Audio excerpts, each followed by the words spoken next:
Hello everyone, welcome back to my channel. মই ৰাজশ্ৰী আপোনালোক সকলোকে মোৰ নতুন এটা ভিডিঅ'লৈ স্বাগতম জনাইছো আৰু আজিৰ ব্লগটো স্পেশাল হ'বলৈ আছে গতিকে শেষলৈকে চাবলৈ নাপাহৰিব আৰু স্পেশাল বুলি এটো কাৰণে কৈছো আসলতে আজিৰ দিনটো আমাৰ দুজনৰ বাবে একদম খুবেই স্পেশাল কাৰণ আজি হৈছে আমাৰ এনিভাৰ্সাৰী 4th ওয়েডিং এনিভাৰ্সাৰী আৰু এনিভাৰ্সাৰী বুলি অলপ উলাই আহিলো বেন্দ্ৰা বেনস্টেন অলপ ফুৰি যাও ইয়াতে কিন্তু কৰিম আৰু বেলেগকে এনিভাৰ্সাৰী বুলি ক'লে আৰু এবোৰ অকেজন মানে ঘৰৰ মানুহৰ লগত সেলিব্ৰেট কৰি বেছি ভাল লাগে কিন্তু ইয়াত যেহেতুকে আমি দুজন অকলে আছে লগৰ ফ্ৰেন্ডছবোৰ আছে কিন্তু সবৰে কাম থাকে কিবা থাকে আমি ভাবিলো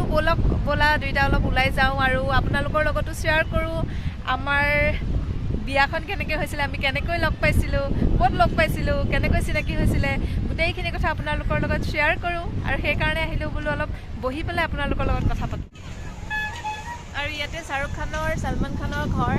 এইফালে মন্নত আছে শাহৰুখ খানৰ ঘৰ হেতু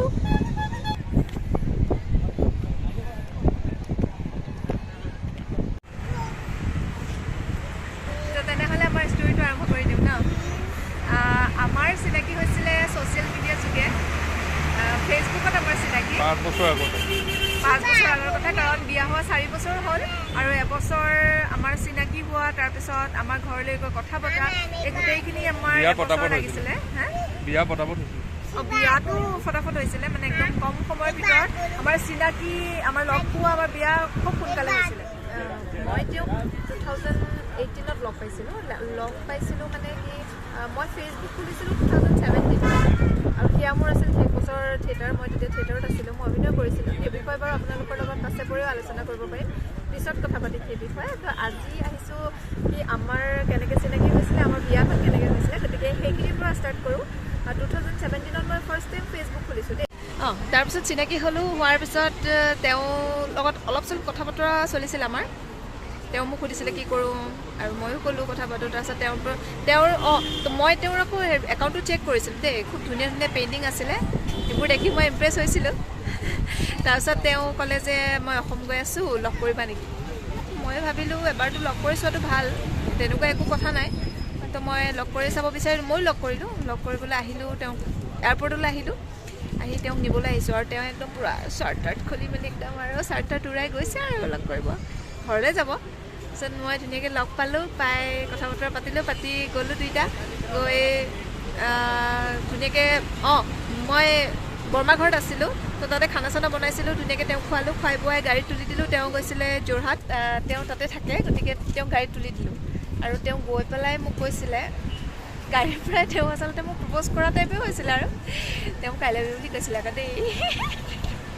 তেওঁ মোক আই লাভ ইউ বুলি কৈছিলে তাৰপিছত তেওঁ খুব ভাল পাইছিলে যে মই তেওঁক কোনোবা ৰেষ্টুৰেণ্ট বা বেলেগ ক'ৰবাত নি পেলাই চিধা মোৰ বৰমাৰ ঘৰত নি ধুনীয়াকৈ ৰান্ধি বাঢ়ি খোৱালোঁ আৰু তেওঁ চাগে সেইটো কাৰণে ইমপ্ৰেছ হৈছিলে আৰু নাজানো আৰু কি হৈছিলে তো তেনেকৈ তেওঁ সেইদিনাখন গুচি গৈছিলে তাৰপিছত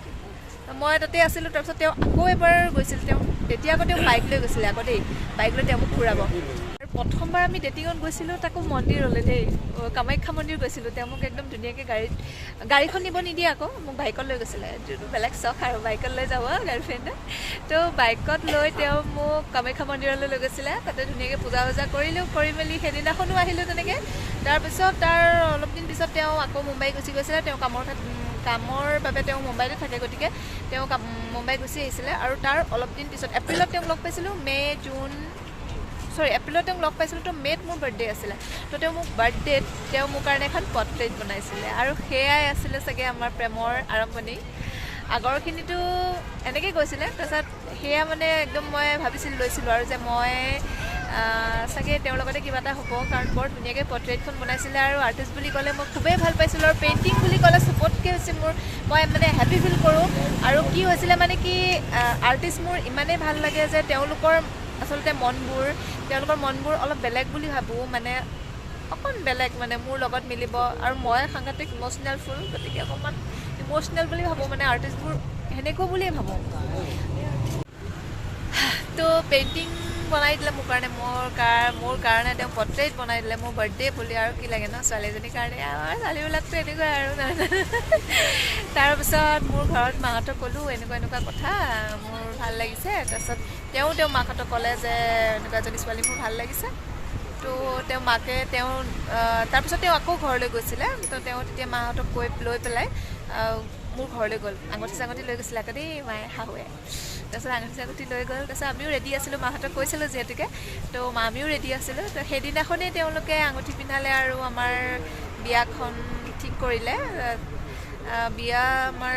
হেৰিয়াত আছিল ফেব্ৰুৱাৰী 22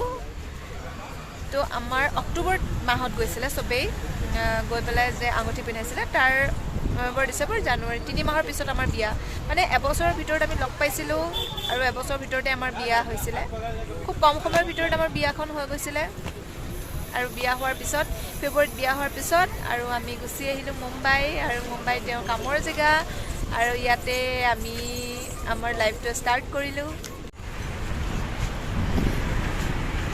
আৰু মই আছিলোঁ অৰঙে দৰঙে ঘূৰি অভিনয় কৰিছিলোঁ যিহেতুকে থিয়েটাৰত আছিলোঁ গহিনুৰ থিয়েটাৰত আছিলোঁ অৰঙে দৰঙে ঘূৰি ফুৰিছিলোঁ ভবা নাছিলোঁ যে মোৰ জীৱনলৈ কোন আহিব বা কেনেকুৱা এজন লগ পাম আৰু তেওঁ আছিলে মুম্বাইত ধুনীয়াকৈ তেওঁ আৰ্ট পেইণ্টিংছ কৰিছিলে তো তেওঁৰ জীৱনলৈ তেওঁ ব্যস্ত আছিলে তেওঁ ভবা নাছিলে চাগে মোক লগ পাব তো ক'ব নোৱাৰাকৈ আচলতে ক'ব নোৱাৰাকৈ হয় বহুত বস্তু আমি যিবোৰ ভাবোঁ তাতকৈ অলপ বেলেগ হয় যিবোৰ আমি সপোন দেখোঁ তাতকৈ বেলেগ হয় চাগে নাজানো তো আমিও তেনেকৈ গম নোপোৱাকৈ লগ পাই গৈছিলোঁ তো এনেকৈ আমাৰ জীৱনটো আৰম্ভ হৈ গ'ল আৰু এতিয়া ঘূৰি আছোঁ ইয়াতে মুম্বাইতে ঘূৰি আছোঁ আৰু সেইকাৰণে মুম্বাইখনকে দেখাই আছোঁ আপোনালোকে ভাবিছে চাগে আগৰকেইটা ভিডিঅ'ত ইহঁতে কেলৈ মুম্বাইখনকে দেখাই আছে ফুৰিব আহিছোঁ নে কি বহুত ধৰণৰ প্ৰশ্ন আহিছে চাগে মনলৈ কিন্তু আচলতে আমাৰ থকাটো ইয়াতে হয় সেইকাৰণে ইয়াতে যি থাকে মই যলৈকে যাওঁ গোটেইবোৰ দেখুৱাই আহিছোঁ আৰু দেখুৱাই যাম পিছলৈও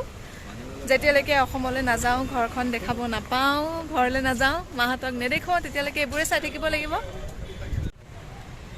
তো মোৰ চেনেলটো যদি আপোনালোকৰ ভাল লাগে তেনেহ'লে লাইক কমেণ্ট আৰু শ্বেয়াৰ কৰিবলৈ নাপাহৰিব আৰু বহুত বহুত বহুত মৰম লাগে বহুত মৰম দিব তেতিয়াহে মই ভিডিঅ' বনাব পাৰিম আপোনালোকে মৰম দিলেহে মই আগুৱাই যাব পাৰিম আৰু এতিয়া গৈ আছোঁ ঘৰলৈ ধুনীয়াকৈ দুইজনে অকণমান টাইম স্পেণ্ড কৰিলোঁ আৰু আমি দুয়োটাতো একেত অকলে থাকোঁ তথাপিতো বাহিৰত আহি অকণ বহিলোঁ ফুৰিলোঁ চাকিলোঁ চবফালে চালোঁ আপোনালোকৰ লগতো কথা পাতিলোঁ আৰু এতিয়া ধুনীয়াকৈ গৈ আছোঁ ঘৰলৈ আৰু আজি মই ঘৰতে বিৰিয়ানী বনাম তো চিকেন মেৰিনেট কৰি থৈ আহিছোঁ এতিয়া গৈ ভালকৈ বনালেই হ'ল আৰু বাহিৰত এতিয়া ইয়াতে কিবা এটা খাম আকৌ দেই কিবা এটা খাই যাম হয়নে নহয়